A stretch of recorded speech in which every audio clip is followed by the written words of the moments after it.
کہ آج سے اب سے پہلے قوموں کے اوپر کیا گزرا. ٹھیک ہے, ہسٹری بہت اہم سبق ہے, بہت اہم موضوع ہے. آپ کو معلوم ہے حیدر کہ ہسٹری کی کیوں ضرورت ہے سمجھنے کے لیے؟ ہسٹری اس لیے ضرورت ہے, ہسٹری کی اس لیے ضرورت ہے کیونکہ ہمیں یہ نہیں پتہ کہ یہ جو پہلے دین شروع ہوئے ان کی وجہ کیا تھی. جو دینوں کے انہوں نے بٹ گئے دین سارے, ان کے الگ الگ حصے بنا دیے, کیوں بنایا اور اس کی وجہ کیا تھی, یہ جاننے کے لیے ہسٹری بہت ضروری ہے. صحیح, یعنی پہلے اقوام نے کیا کچھ کیا, ان پہ کیا گزری, اور وہ کیوں بٹے کیوں. جیسے حیدر فرما رہے ہیں, حیدر کہہ رہے ہیں کہ جی پہلے جو اتنے, حالانکہ ایک الہی دین تھا, حضرت آدم سے شروع ہوا, اور وہی توحیدی دین تھا, ایک اللہ کے علاوہ کوئی الہ نہیں ہے.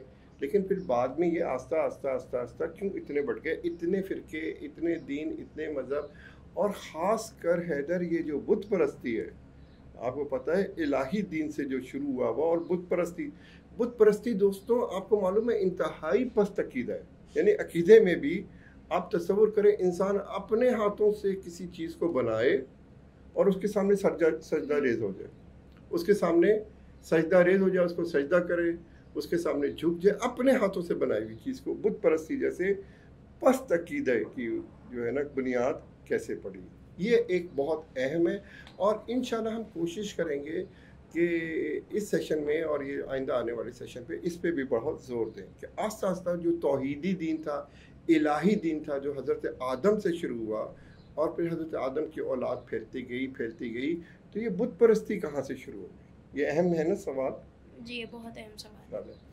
آپ کے ذہن میں بھی کوئی سوال آئے تو آپ ضرور ہمیں بھیجیں, ای میل کے ذریعے اور واٹس ایپ کے ذریعے. ٹھیک ہے, تو ہم کوشش کریں گے کہ آپ کے سوالوں کو بھی ہم ان کا جواب دیں. ٹھیک ہے دوستوں, تو ہم شروع کرتے ہیں اللہ کے بابرکت نام سے. بسم اللہ الرحمن الرحیم. اور اللہ سے یہ دعا مانگتے ہیں کہ اس پورے اس میں ہماری اللہ مدد فرمائیں, تاکہ ہم جو بات آپ سے کہنا چاہ رہے ہیں بہت آسانی سے اور جسے کہتے ہیں اچھے انداز سے آپ تک پہنچ سکے. جی دوستوں, اس دفعہ جو ہماری مطلب الفجر کی کارگاہ کا جو موضوع ہوگا تاریخ کا, یعنی ہسٹری کا, وہ ہے سفر. حضرت آدم سے لے کے حضرت خاتم یعنی رسول اللہ صلی اللہ علیہ وآلہ وسلم تک کا سفر. تو یوں اگر دیکھیں تو یہ سفر تو بہت طولانی ہے, کیونکہ یعنی حضرت آدم سے لے کے اور رسول اللہ کی یعنی رحلت تک کا سفر. لیکن اور ہمارے پاس ٹائم بہت کم ہے, یعنی چند دن ہیں کارگاہ کے بھی, بلکہ یوں کہیں چند گھنٹے ہیں کارگاہ کی. تو یہ سفر ہمیں بڑی سرعت کے ساتھ, یعنی تاریخ کا یہ سفر بہت تیزی کے ساتھ ہمیں کرنا پڑے گا. چنانچہ ہم کوشش یہ کریں گے کہ وہ چیدہ جو نبی آئے ہیں حضرت آدم سے لے کے حضرت خاتم تک کا جو نبیوں کا سلسلہ رہا ہے, ان میں سے جو اولو العزم نبی ہیں ان میں سے بعض کا ہم ذکر کریں. اور خاص کر ہم نے اس پورے اپنے سیشن میں ہم نے یہ بھی ساتھ آپ کو بتانا ہے کہ جو الہی دین حضرت آدم سے توحیدی دین شروع ہوا تھا, اس میں یہ بت پرستی کہاں سے شامل ہو جاتی ہے. تو اس کے اوپر بھی ہم نے آپ کو بتانا ہے. یعنی یہ جو ہمارا سفر ہے انشاءاللہ تعالی حضرت آدم سے لے کے حضرت خاتم تک کا. دوستوں, تاریخ ایک بہت اہم موضوع ہے. آپ کو پتہ ہے اس کی اہمیت کا اندازہ صرف اس بات سے بھی لگا سکتے ہیں کہ قرآن نے اس کے اوپر بہت زور دیا. قرآن کی آیت ہے, قرآن میں آیت ہے کہ بسم اللہ الرحمن الرحیم سیروا فی الارض فانظروا کیف کان عاقبۃ المکذبین. یعنی آپ گھومیں پھریں اور دیکھیں کہ پچھلی قوموں کا کیا انجام ہوا, جنہوں نے تکذیب کی تھی, جنہوں نے انکار کیا تھا, ان کی کیا انجام ہوا, کیا سرنوشت ہوئی. جیسے قوم عاد, قوم سمود, قوم لوط, قوم ہود, آج وہ ہم میں موجود نہیں ہیں. پوری قومیں صفحہ ہستی سے مٹ گئیں. انہوں نے کیا کیا تھا جو اس انجام کو پہنچے کہ آج پورے ارض میں ان کا وجود تک باقی نہیں رہا. ٹھیک ہے, تو یہ ہمارے لیے بہت اہم ہے. ہمارے لیے یعنی اگر ہم نے امت بننا ہے تو ہمیں تاریخ سے آشنائی بہت ضروری ہے. ٹھیک ہے, وہ غلطیاں جو انہوں نے کی تھیں وہ ہم نہ کریں تاکہ ہم اس سے بچ سکیں. تو سبق یعنی سیرت جو ہے پچھلی قوموں کی جو سرنوشت تھی وہ ہمارے لیے بہت اہم ہے. تو دوستوں, تاریخ کا سفر, انسانیت کی, بشریت کی تاریخ کا سفر تو حضرت آدم علیہ السلام کی خلقت سے شروع ہو جاتا ہے. آپ کو معلوم ہے نا کہ جب حضرت آدم کو اللہ نے بنایا, پہلے انسان ہے نا, تو پھر فرشتوں سے کہا کہ ان کو سجدہ ریز ہو جائیں، ٹھیک ہے. لیکن انہی فرشتوں میں ایک اور بھی ابلیس موجود تھا. اور آپ کو معلوم ہے ابلیس کون تھا؟ ابلیس شیطان تھا. شیطان. لیکن شیطان کون تھا؟ شیطان ایک ایسا بینگ تھا جس کو اللہ نے آگ سے بنایا تھا. ہاں. اور اس نے ہزاروں سال اللہ کی پرستش کی تھی. بالکل. شیطان جو ہے دوستوں فرشتہ نہیں تھا بلکہ وہ ایک جن تھا، جنوں میں سے تھا. اور اس نے ہزاروں سال اللہ کی عبادت کی تھی اور عبادت کر کے اس مقام تک پہنچ گیا تھا کہ وہ فرشتوں کی صف میں آ کے کھڑا ہو گیا تھا. لیکن جب اللہ کا حکم ہوا کہ آدم کو سجدہ کرو، اور اس نے یہ دیکھا کہ آدم کو تو اللہ نے تین سے بنایا. تین کا مطلب پتہ ہے آپ کو؟ مٹی. لوگ مٹی کہتے ہیں لیکن مٹی نہیں، مٹی اور پانی جب مل جاتا ہے اس کو کیا کہتے ہیں؟ کیچڑ. تو تین کا مطلب ہے کیچڑ. اللہ نے حضرت آدم کو کیچڑ سے بنایا، ٹھیک ہے. اور جب بنا کے جب اس نے دیکھا اور حکم ہوا کہ سجدہ کرو، تو اب یہاں پر وہ غرور میں آ گیا. اور کس چیز پہ غرور ہوا اس کو، یہ معلوم ہے آپ کو؟ جی. میں اس چیز پہ غرور ہوا کہ اللہ نے اس کو تو کیچڑ سے بنایا اور مجھے آگ سے بنایا، وہ مجھ سے نچلا ہے. ہاں، اللہ نے آدم کو کیچڑ سے بنایا ہے، کھنکھناتی ہوئی مٹی سے بنایا، اور مجھے آگ سے بنایا. اور کیونکہ آگ افضل ہے تو اپنی خلقت کے اوپر اس کو غرور ہو گیا. حالانکہ وہ یہ مان رہا تھا کہ اللہ خالق ہے دونوں کا، لیکن غرور میں آ گیا. غرور دیکھا کتنی بری چیز ہے دوستوں. یہ بھی ایک جسے کہتے ہیں نا بہت بڑا بت ہے غرور کا، ہے نا. تو کہہ تو وہ رہا تھا کہ لا الہ الا اللہ، اللہ کے علاوہ کوئی الہ نہیں ہے، لیکن اس کا الہ وہ اس کا بت تھا. اصل میں اس نے اس بت کو اپنی خلقت غرور تکبر کو اس نے لا کہا ہی نہیں تھا. تو وہ نہیں جھکا، اس نے سجدہ نہیں کیا. اور نہ صرف سجدہ نہیں کیا بلکہ اب اللہ سے اس نے مہلت مانگی. جب اللہ نے کہا کہ یہاں سے نکل جاؤ تو اللہ سے اس نے مہلت مانگی تاکہ یوم یبعثون تک، ہے نا.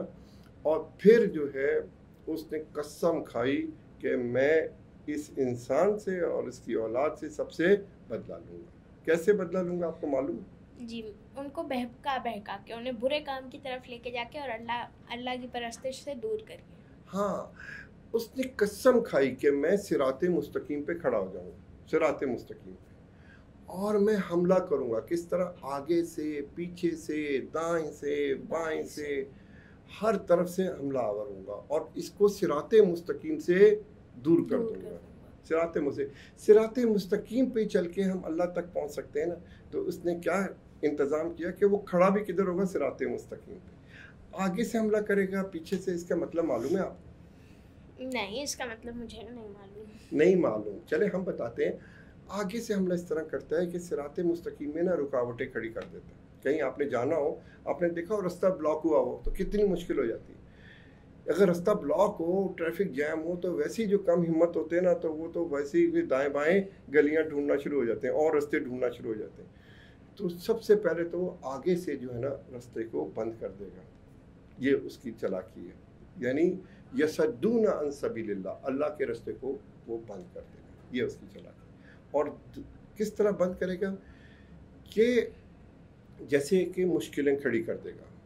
طاغوتی رستے، جو طاغوت ہے وہ کیا کرتا ہے کہ انسان کو صراط مستقیم پہ چلنے کے لیے ہر قسم کی مشکلیں طاغوت کرتا ہے. کیسے؟ مثال کے طور پہ آج جیسے ہم دیکھتے ہیں برہان ہیں، مختلف قسم کے برہان ہیں. لوگوں کو بجلی کا برہان ہے، روٹی کا برہان ہے، آٹے کا برہان ہے، جو ہے نا چینی کا برہان ہے، ہر قسم کا برہان. یہ جو مشکلات ہیں نا، یہ کھڑی کرنا اللہ کی، اصل میں اللہ کے رستے کی مشکلات ہے. جب انسان کی مت ماری جائے گی، پریشان ہوتا ہے نا، تو اس کی جو ہے نا دماغ پھر کام کرنا بند ہو جاتا ہے. جس کو ہم کہتے ہیں نا مت ماری گئی اس کی، تو اس کی مت مار دیتے ہیں مشکلیں کھڑی کر کے.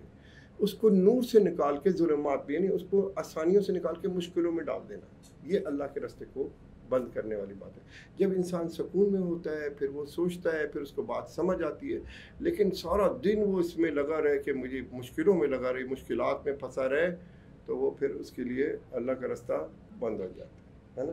سمجھ آئی دوستوں کہ سب سے پہلے آگے سے کیسے روکتا ہے؟ آگے سے اس طرح روکتا ہے کہ نت نئی مشکلات کھڑی کر دے. یعنی جیسے ہم کہتے ہیں نا برہان، آٹے کا برہان، چینی کا برہان، نوکریوں کا برہان، اور جو ہے وہ جو ہے ہر طرح کی جو برہان ہے. جیسے ابھی جو ہے بجلی کا برہان ہے، بھی کہیں بجلی نہیں ہے، لوگ بجلی کو ترس رہے ہیں. جب انسان کے لیے مشکلیں کھڑی ہوتی ہیں تو کیا ہوتا ہے، وہ انسان کا دماغ سوچنے کی سمجھنے کی صلاحیت کھو بیٹھتا ہے، جس کو ہم کہتے ہیں نا مت مار دینا.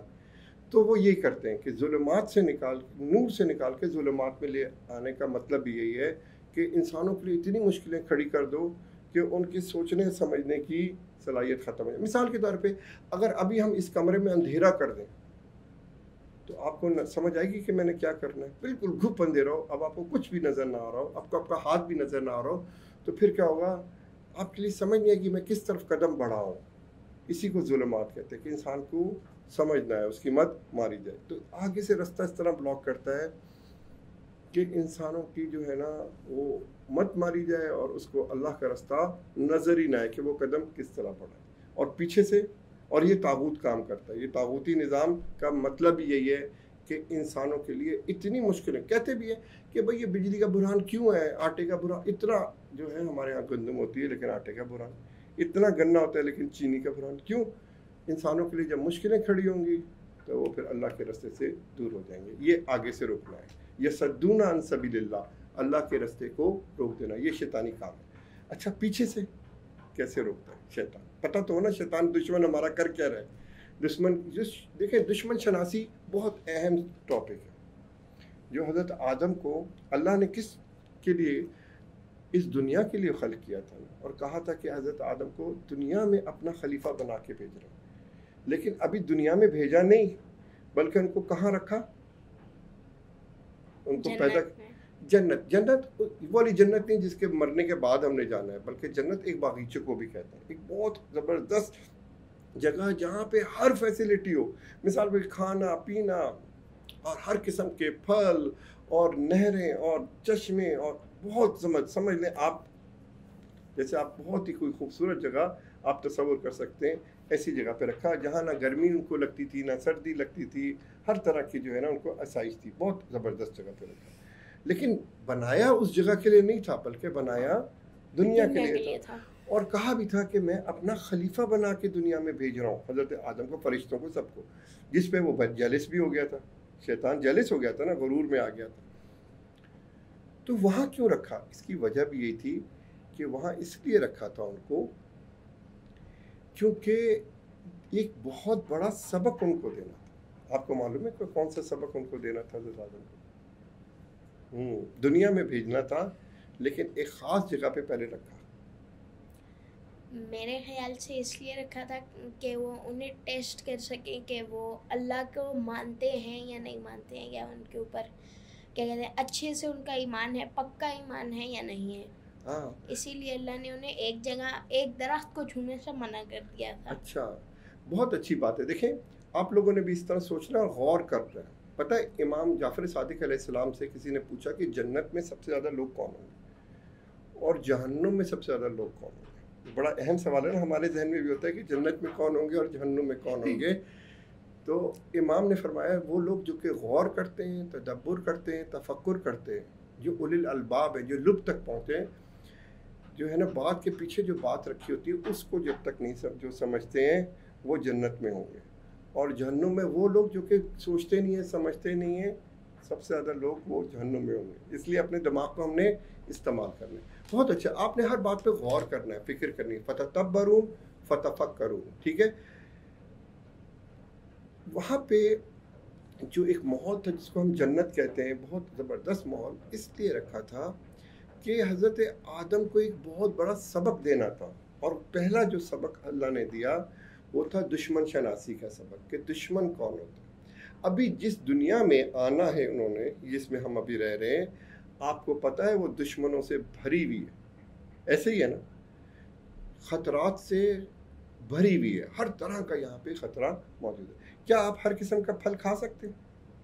ہر قسم کی سبزی کھا سکتے ہیں؟ دیکھیں کئی چیزیں بہت زہریلی ہے. ہر جانور کو آپ اس کو ہاتھ لگا سکتے ہیں. آپ بچھو کو ہاتھ لگائیں، سانپ کو ہاتھ لگائیں. زہریلے بھی یہاں پہ مضر چیزیں بھی موجود ہیں. دشمن موجود ہے اور دشمن شناسی. اب جس ماحول میں انہوں نے دیکھا تھا، مثال کے طور پہ فرشتوں کو یا جس ماحول میں وہ تھے وہاں پہ ان کو دشمن کے سمجھانا، جبکہ ابھی انہوں نے دشمن کو دیکھا نہیں تھا اور دشمن کس طرح حملہ کرتا ہے یہ ان کو ابھی اس چیز کا پتہ نہیں تھا. یہ سبق دینا تھا. تو دشمن شناسی کا سبق کیسے اللہ نے دیا کہ وہ جو شیطان تھا، ابلیس، اس کا اصل نام عزازیل تھا. آپ کو پتہ ہے دوستوں، عزازیل. اور اس کو ابلیس اس لیے کہتے ہیں، آپ کو پتہ ہے کہ اس کو ابلیس کیوں کہتے ہیں؟ چلے ساتھ ساتھ ہم یہ چیزیں بھی، مجھے نہیں پتہ تھی. ہاں، کہ شیطان کا اصل نام ہے عزازیل، لیکن اس کو جو ہے نا لقب سے پکارتے ہیں ابلیس. ابلیس اس کو کہتے ہیں جو تلبس کرتا ہے. اب آپ کو تلبس کا مطلب پتہ ہے؟ نہیں. اچھا میں سمجھاتا ہوں. تلبس کہتے ہیں ملاوٹ کرنے کو. ملاوٹ کرنے کا تو مطلب پتہ ہوگا، دودھ آپ پیتے ہیں تو دودھ میں پانی کی ملاوٹ. تو یہ جو بھی ملاوٹ کا کام ہوتا ہے نا، یہ شیطان بھی یہی کام کرتا ہے، ملاوٹ کرتا ہے. اب یہ کس چیز کی ملاوٹ کرتا ہے آپ کو پتہ ہے؟ یہ اتنی ملاوٹ کرتا ہے کہ اس کا لقب بھی ملاوٹ ہی پڑ گیا، یعنی تلبس یعنی ابلیس پڑ گیا، یعنی ملاوٹ کرنے والا. یہ کس چیز کی ملاوٹ کرتا ہے؟ یہ جو ہے سچ کو باطل کے ساتھ کنیکٹ کر دیتا ہے. اوہ بہت زبردست. یہ دیکھیں آپ کے حیدر بھائی نے بہت ہی زبردست جو ہے نا جواب دیا ہے، اور وہ یہ جواب ہے کہ یہ جو تلبس کرتا ہے، ملاوٹ کرتا ہے، حق و باطل کی ملاوٹ کرتا ہے. اور جب بھی حق و باطل مل جائے تو لوگوں کے لیے پھر لوگ کنفیوز ہو جاتے ہیں، اور پھر جب کنفیوز ہو جاتے ہیں وہ آرام سے اس کا شکار ہو جاتے ہیں. وہ ایسا نہیں کہ صرف باطل بتائے کہ یہ باطل ہے اور آپ اس کو مان لیں. جیسے آپ مثال کے طور پہ آپ اگر صرف پانی کوئی دے اور دودھ بیچ کے، تو آپ تو فوراً دیکھ لیں گے کہ آپ کو پتہ ہے یہ پانی ہے، اور آپ کبھی بھی اس کو خریدیں گے نہیں پیسوں سے. لیکن جب اس کے اندر تھوڑا سا دودھ مکس کر دیں تو لوگ پیسوں سے خرید کے پھر پی لیتے ہیں. یہ حق و باطل کو ملاتا ہے. یہ اس کا نام ابلیس، اسی لیے اس کو ابلیس کہتے ہیں، تلبس کرتا ہے. اب سب سے پہلی جو ہے جو سبق، کیونکہ ہمارے لیے دیکھیں تاریخ میں دوستوں سب سے اہم چیز ہے وہ ہے دشمن شناسی. اسی لیے آپ سمجھیں اگر ہمیں دشمن کی اپنی آگاہ ہو جائے ہم کہ ہمارا دشمن کیا ہے، اس کے ہتھ کنڈے کیا ہیں، وہ کس طرح ہمیں نقصان پہنچاتے ہیں. دشمن کی کوشش ہوتی ہے نابودی. دشمن کی ہمیشہ یاد رکھیں، دشمن ہمیشہ یہ چاہتا ہے کہ جو اس کا مخالف ہے وہ مر جائے، صفحہ ہستی سے ختم ہو جائے، اس کو نقصان پہنچے. بے شک اس کو نقصان، اس کی ٹانگ ٹوٹے لیکن دشمن کی دیوار گرے. وہ کہتا ہے کہ میری ٹانگ ٹوٹے لیکن دشمن کی گر، اپنا نقصان کر کے بھی دشمن کو نابود کرنا چاہتا ہے. یہ دشمن کی اسٹریٹجی ہوتی ہے. تو دوستوں پہلا سبق جو ہے نا دشمن شناسی تھا. اور تاریخ کو بھی سمجھنے کے لیے ہمیں اگر دشمن کی اسٹریٹجی سمجھ آ جائے، دشمن شناسی سمجھ، تو ہمیں تاریخ کے سارے اوراق سمجھ آ جائیں گے. تو سلمان انکل، جی اگر جو ہے ابلیس ہمیں ایک جال میں پھنسا لیتا ہے تو ہم اس جال کو توڑنے کا طریقہ کیا ہے؟ بہت اچھا سوال ہے کہ ہم اس جال کو توڑیں گے. سب سے پہلے تو اس کا جال سمجھ آئے کہ ابلیس کا جال کیا ہے. جب ابلیس کا جال سمجھ آئے گا نا تو پھر ہمیں ابلیس کے اس کو توڑنے کا بھی حل سمجھ آئے گا. ابلیس کا جال دوستوں پتہ ہے کیا؟ اچھا ہم ساتھ ساتھ یہ سوالوں کے جواب بھی دیتے جاتے ہیں، اور انشاءاللہ ہم ساتھ ساتھ آپ کو ہسٹری کا لیسن بھی دیتے جائیں گے، کیونکہ یہ چیزیں بہت ضروری ہیں. کہ قرآن کی آیت ہے کہ بسم اللہ الرحمن الرحیم، زُيِّنَ لِلنَّاسِ حُبُّ الشَّهَوَاتِ مِنَ النِّسَاءِ وَالْبَنِينَ وَالْقَنَاطِيرِ الْمُقَنطَرَةِ مِنَ الذَّهَبِ وَالْفِضَّةِ وَالْخَيْلِ الْمُسَوَّمَةِ وَالْأَنْعَامِ وَالْحَرْثِ ذَلِكَ مَتَاعُ الْحَيَاةِ الدُّنْيَا وَاللَّهُ عِندَهُ حُسْنُ الْمَآبِ. زُيِّنَ لِلنَّاسِ، انسانوں کے لیے جو جال بنایا گیا ہے جس میں انسان کی بہت اٹریکشن ہے. ظاہر بات ہے جال جیسے کبوتر کے لیے کیا اٹریکشن ہوتی ہے، وہ دانے ڈال دیتے ہیں تو ان سے برداشت نہیں ہوتا، وہ آ کے دانوں پہ جیسے چگنے لگتے ہیں فوراً جال میں پھنس جاتے ہیں. تو جس چیز میں اٹریکشن ہوتی ہے وہی جال، شیطانی جال کیا ہے؟ سب سے پہلے عورتوں کی محبت. زُيِّنَ لِلنَّاسِ حُبُّ الشَّهَوَاتِ مِنَ النِّسَاءِ، عورتوں کی محبت، والبنین، بیٹوں کی اولاد کی محبت، والقناطیر المقنطرہ من الذهب والفضة، یعنی سونے اور چاندی کے ڈھیر کی محبت، والخیل المسومہ والانعام والحرث، اور اعلیٰ قسم کے گھوڑوں کی، اعلیٰ قسم کی زمینوں کی، اور مال مویشی یعنی کیش کی محبت. یہ 6 چیزیں جو ہیں انسان کی شیطانی جال ہے جس میں انسان جس کی محبت میں پھنس جاتا ہے. اگر انسان کو بھی یہ پتہ ہو کہ میں نے عورت کی محبت میں، اب میں نے اپنی اولاد کی محبت میں، میں نے سونے چاندی کے ڈھیر کی محبت، آج تاریخ بھر میں آپ دیکھیں، اور بلکہ یہ چیز ہم دیکھیں گے بھی. جیسے حضرت مسلم جب تھے، آپ کو پتہ ہے جب حضرت مسلم نے قیام کیا تھا تو ابن زیاد نے کیا کیا تھا کہ لاؤ تلواریں لے کے آؤ اور تلواروں کے وزن کے برابر یعنی لوہا دو اور سونا لے لو. تو سونے چاندی کی ڈھیر کی محبت میں کیا ہوا، انہوں نے اپنے ایمان کو، اور دیکھا حضرت مسلم کو تنہا چھوڑ دیا تھا. اور کبھی عورت کی محبت میں، جب کہ ہم تاریخ میں دیکھتے ہیں کہ امام حسن علیہ السلام نے 2.5 سال اپنے لشکر کو، اپنی فوج کو میدان جنگ میں رکھا، لیکن وہ لڑنے کو تیار نہیں ہوتے تھے. اور جو ان کا چیف تھا، آرمی کا جو چیف تھا امام حسن کا، آرمی کا چیف سپہ سالار اعظم، وہ کس پہ ہوا؟ جب امیر شام نے اس کو لالچ دی کہ خوبصورت ترین عرب کی عورت سے تمہاری شادی کر دیں گے، عورت کی محبت، اور ڈھیر سارا سونا دیں گے، اتنے لاکھوں، اشرفیاں لاکھوں میں. تو جناب اور ساتھ ساتھ پوری اس کے اوپر پوری اسلامی حکومت کا اس کو سالار بنائیں گے. تو اس نے اپنے ایمان کا سودا کر دیا. ہاں دوستوں، جو دنیا ہے نا، اسی لیے حب دنیا کو سب سے بڑا گناہ جو ہے نا حب دنیا کو قرار دیا گیا. یعنی مولا علی علیہ السلام کے قول کے مطابق سور کی آنکھیں، کوڑی دیکھیں نا، کوڑی جو کوڑ زدہ ہوتا ہے جس کو لیپریسی ہوتی ہے، پورا جسم اس کا پھوڑے بنا ہوتا ہے، کوئی دیکھ نہیں سکتا، اللہ معاف کرے، اس کے ہاتھ میں سور کی آنکھیں ہوں، کوڑی کے ہاتھ میں، اور کوئی بندہ دوسروں کو دھکا دے دے کے جائے اور اس سے چھین کے وہ کھائے. حب دنیا کی مثال مولا نے اس طرح کی دی ہے. یا کسی کے دانت سے نکلے ہوئے مواد کو لوگوں کو دھکا دے اور جا کے چھین کے کھائے. تو جو حب دنیا ہے، یعنی یہ 6 چیزیں میں جو مبتلا ہو جاتا ہے اس بیماری میں: عورتوں کی محبت، اولاد کی محبت، سونے چاندی کے ڈھیر کی محبت، اور اعلیٰ قسم کے گھوڑوں کی محبت، آج کل گاڑیوں کی مطلب، اور جو ہے نا اعلیٰ قسم کی زمینوں کی محبت یعنی پلاٹوں کی محبت، اور کیش، اس زمانے میں مال میں بیچی. تو یہ 6 چیزیں. اور تاریخ بھر میں جب ہم کہتے ہیں نا یہ ایسے کیوں ہوا، ایسے کیوں ہوا، اس کے پیچھے یہی شیطانی جال ہے.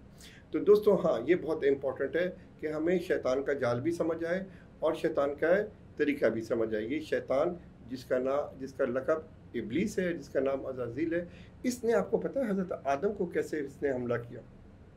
نہیں، یہ مجھے نہیں پتا. اچھا، اس نے نا جب حضرت آدم کو اللہ نے اس جنت میں رکھا ہوا تھا اور بہت عیش و عشائش کے ساتھ، اور ان کی زوجہ کا کیا نام تھا حضرت آدم کی؟ حضرت حوا. حضرت حوا اور حضرت آدم وہاں پہ جنت میں عیاشی کر رہے تھے. تو یہ اس کو برداشت نہیں ہوا، جیلس تھا نا، ساتھ ساتھ حاسد بھی تھا، حسد بھی کرتا تھا، اور جو ہے نا کیا کہتے ہیں مغرور بھی بہت تھا. تو یہ شیطان یہ تھا نا سانپ کی شکل میں آیا، وہاں تو جانور تو تھے، اور پھر اللہ کی عزت کی قسم کھائی اور یہ کہا کہ اگر آپ اس درخت کا پھل کھا لیتے ہیں جس کو اللہ نے منع کیا تھا تو پھر کیا ہوگا؟ آپ فرشتے بن جائیں گے، آپ اللہ کے اور قریب ہو جائیں گے. یعنی آپ جو ہے وہ ایک تو ہمیشہ زندہ رہیں گے، آپ کی حکومت ہمیشہ قائم رہے گی، آپ اللہ کے اور مقرب ہو جائیں گے. الٹا سبق دیکھیں، دھوکہ دیا نا، یہی طریقہ ہے دشمن. اور قسم کھائی سب سے مقدس، یعنی اللہ کی قسم کھا کے اس نے ان کو یہ دھوکہ دیا. اور وہ سوچ بھی نہیں سکتے تھے کہ کوئی اللہ کی قسم جھوٹی کھا سکتا ہے، ان کے ذہن میں بھی نہیں تھا کہ یہ کوئی اللہ کی قسم کوئی جھوٹی کھائے گا، وہ جو ہے نا کوئی اس طرح جھوٹ بول سکتا ہے. تو دیکھا، یہی ہوتا ہے دشمن. اور یہی سبق اللہ نے ان کو دینا تھا کہ ہر ایک کے اوپر بھروسہ نہیں کرنا. جس دنیا میں آپ جا رہے ہیں وہ دنیا دشمنوں سے بھری ہوئی. اس طرح حضرت آدم کو شیطان نے جنت سے نکلوا دیا. اور آج ہم کہتے ہیں کاش وہ پھل نہ کھاتے، ہے نا؟ آپ کا بھی یہی دل چاہتا ہے تو ہم بھی عیاشی سے ہوتے. آدم علیہ السلام کو پیدا کرنے کے بعد اللہ تعالیٰ نے فرشتوں کو حکم دیا کہ وہ آدم کو سجدہ کریں. انہوں نے اللہ کے حکم کی تعمیل کی. ابلیس نے آپ کو سجدہ کرنے سے انکار کر دیا. اللہ تعالیٰ نے حضرت آدم علیہ السلام کو تمام نام سکھا دیے. اب اللہ تعالیٰ نے فرشتوں سے کہا کہ تم بھی ان چیزوں کے نام بتاؤ. تو وہ کہنے لگے، اللہ تیری ذات پاک ہے، جتنا علم تو نے ہمیں بخشا ہے اس کے سوا ہمیں کچھ بھی معلوم نہیں. بلا شبہ تو دانا اور حکمت والا ہے. پھر اللہ تعالیٰ نے آدم علیہ السلام کو حکم دیا کہ تم فرشتوں کے ان چیزوں کے نام بتاؤ. جب انہوں نے نام بتا دیے تو اللہ تعالیٰ نے فرشتوں سے کہا کیا میں نے تم سے نہیں کہا تھا کہ میں آسمانوں اور زمین کی تمام پوشیدہ باتیں جانتا ہوں؟ ابلیس یعنی شیطان فرشتوں کی جماعت سے تعلق نہیں رکھتا تھا، بلکہ وہ ایک جن تھا۔ فرشتوں کو اللہ تعالیٰ نے نور سے پیدا کیا ہے اور جنوں کو شعلہ مارتی ہوئی آگ سے پیدا کیا ہے۔ فرشتوں کی یہ صفت ہے کہ وہ اللہ تعالیٰ کی نافرمانی نہیں کرتے، بلکہ جس کام کا انہیں حکم دیا جائے وہ فوراً بجا لاتے ہیں۔ فرشتوں کے برعکس جنوں میں سے بعض اللہ تعالیٰ کے احکام کو مانتے ہیں اور بعض نافرمانی بھی کرتے ہیں۔ جب اللہ تعالیٰ نے فرشتوں کو حکم دیا کہ وہ آدم علیہ السلام کو سجدہ کریں تو تمام فرشتوں نے آدم علیہ السلام کو سجدہ کیا، مگر ابلیس کہنے لگا کہ میں اس سے افضل اور بہتر ہوں، مجھے آگ سے پیدا کیا گیا ہے جبکہ آدم علیہ السلام کو مٹی سے پیدا کیا گیا ہے، لہٰذا میں اسے کیسے سجدہ کروں؟ اس نے فخر اور تکبر کیا، اپنے آپ کو بڑا اور افضل جانا، آدم علیہ السلام کو حقیر اور کمتر جانا۔ اس کا عذر بڑا ہی بیکار اور غلط تھا۔ جب ابلیس نے اللہ تعالیٰ کے حکم کی نافرمانی کی تو اللہ تعالیٰ اس سے ناراض ہوئے اور اس کو حکم دیا کہ تو میری بارگاہ سے نکل جا، تو مردود ہے، اور اس کا مقام اور مرتبہ بھی چھین لیا۔ شیطان اللہ تعالیٰ سے کہنے لگا مجھ کو قیامت کے دن تک کی زندگی دے دے، یعنی مجھے موت نہ آئے۔ اللہ تعالیٰ نے اس کو قیامت تک کی زندگی عطا فرما دی۔ جب اسے اس بات کا یقین ہو گیا وہ قیامت تک زندہ رہے گا تو اس نے اللہ تعالیٰ سے کہا میں بنی آدم کا دشمن رہوں گا، انہیں گمراہ کرتا رہوں گا، انہیں وسوسے ڈال کر راہ راست سے بھٹکاتا رہوں گا، انہیں شرک کرنے کی دعوت دوں گا، انہیں گناہ پر اکساؤں گا، ان کے آگے پیچھے دائیں بائیں غرض ہر طرف سے آؤں گا، انہیں گمراہ کر دوں گا۔ اب ہر وہ شخص جو شیطان کی بات مانے بد نصیب ہے، اور جو شخص اس کی مخالفت کرے اور اس کی بات نہ مانے وہ خوش نصیب ہے۔ شیطان کو جنت سے نکال کر آدم علیہ السلام کو وہاں آباد کیا گیا۔ آدم اور حوا دونوں جنت کے پھل کھاتے تھے، اس کے باغات کی سیر کرتے تھے۔ اللہ تعالیٰ نے ان سے کہہ رکھا تھا کہ تم دونوں جنت میں جس مقام پر جانا چاہتے ہو جا سکتے ہو، جو کھانا پینا یا پہننا چاہو ہر کام کرو اور جنت کی نعمتوں سے خوب فائدہ اٹھاؤ۔ ہاں ایک ایسا درخت ہے جس کے قریب تم نہیں جاؤ گے اور اس کا پھل بھی نہیں کھاؤ گے، ورنہ تم ظالموں میں شمار کر دیے جاؤ گے۔ ایک دن ابلیس آدم علیہ السلام اور ان کی اہلیہ کے پاس آیا اور کہنے لگا آپ کو معلوم ہے کہ اللہ تعالیٰ کی ذات نے آپ کو اس درخت کے قریب جانے اور اس کا پھل کھانے سے کیوں منع کیا ہے؟ وہ بولے ہمیں تو معلوم نہیں۔ اس نے کہا یہ ایسا درخت ہے جو کوئی اس کا پھل کھائے گا وہ ہمیشہ زندگی پائے گا، اس کو موت نہیں آئے گی اور وہ ایسی بادشاہت کا مالک ہوگا جو کبھی زائل نہ ہوگی۔ اس نے قسمیں کھا کھا کر اپنی بات کا یقین دلا دیا۔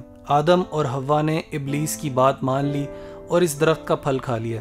جیسے ہی انہوں نے پھل کھایا ان کے جسم سے جنت کے کپڑے اتار لیے گئے، وہ دونوں بے لباس ہو گئے۔ اب وہ جنت کے درختوں کے پتے توڑ توڑ کر اپنا جسم چھپانے لگے۔ وہ اپنے اس فعل پر بڑے نادم اور شرمندہ ہوئے، مگر بھول ہو چکی تھی۔ حضرت آدم علیہ السلام اور حوا نے اللہ تعالیٰ سے اپنی غلطی اور کوتاہی کی معافی مانگی اور خوب توبہ کی۔ اللہ تعالیٰ نے ان کی توبہ قبول کر لی، لیکن انہیں حکم دیا کہ دونوں جنت سے اتر جاؤ۔ ان کو بتایا کہ شیطان ان کا کھلا دشمن ہے۔ زمین پر اترنے کے بعد آدم علیہ السلام اور حوا کے ہاں بہت سی اولاد پیدا ہوئی۔ اس طرح آدم علیہ السلام کی اولاد در اولاد دنیا میں بستی چلی گئی۔ آدم علیہ السلام کی اولاد میں سے بعض لوگ بڑے نیکوکار تھے اور ان میں سے بعض بڑے شریر اور گناہ گار بھی تھے جو اللہ تعالیٰ کے احکامات کو نہیں مانتے تھے۔ ان میں سے ایک قابیل بھی تھا جس نے اپنے بھائی حابیل کو قتل کر دیا تھا۔ مورخین کے خیال کے مطابق آدم علیہ السلام کے فوت ہونے تک ان کی اولاد در اولاد کی تعداد تقریباً 4 لاکھ تک جا پہنچی تھی۔ وہ 1000 سال تک زندہ رہے۔ جب وہ فوت ہوئے تو جمعہ کا دن تھا۔ فرشتے اللہ تعالیٰ کے پاس سے جنت کی خوشبو اور جنت کا کفن لے کر آئے اور ان کے بیٹے شیس علیہ السلام سے تعزیت کی۔ انہوں نے اپنی وفات سے پہلے اپنی اولاد کو شیطان سے دور رہنے اور اس کے مکر و فریب سے بچنے کی وصیت کی اور مشکل اوقات میں اللہ ہی سے مدد مانگنے کے لیے کہا ربنا ظلمنا انفسنا وان لم تغفر لنا وترحمنا لنکونن من الخاسرین۔ اے ہمارے رب، ہم نے اپنے آپ پر ظلم کیا اور اگر تو نے ہمیں نہ بخشا اور ہم پر رحم نہ کیا تو یقیناً ہم ضرور خسارہ پانے والوں میں سے ہو جائیں گے۔ اچھا دوستو، حضرت آدم جب اس دنیا میں آئے نا تو اب ان کی نسل پھیلنا شروع ہوئی۔ ایک تو واقعہ فوراً ہی ہوتا ہے، ان کے جو 2 بیٹے ہیں، ایک کا نام قابیل ہے اور ایک کا نام حابیل ہے۔ اور حابیل و قابیل میں پھر کیا ہوتا ہے؟ لڑائی ہوتی ہے۔ آپ کو پتہ ہے اس واقعے کا کیا؟ ایک اچھا ہوتا ہے اور ایک برا ہوتا ہے اس میں سے۔ اچھا، کون سا اچھا اور کون سا برا؟ چلیں، حابیل اچھا ہوتا ہے اور قابیل برا ہوتا ہے۔ حابیل اچھا ہوتا ہے اور قابیل، یہ آپ کو کیسے پتہ چلا؟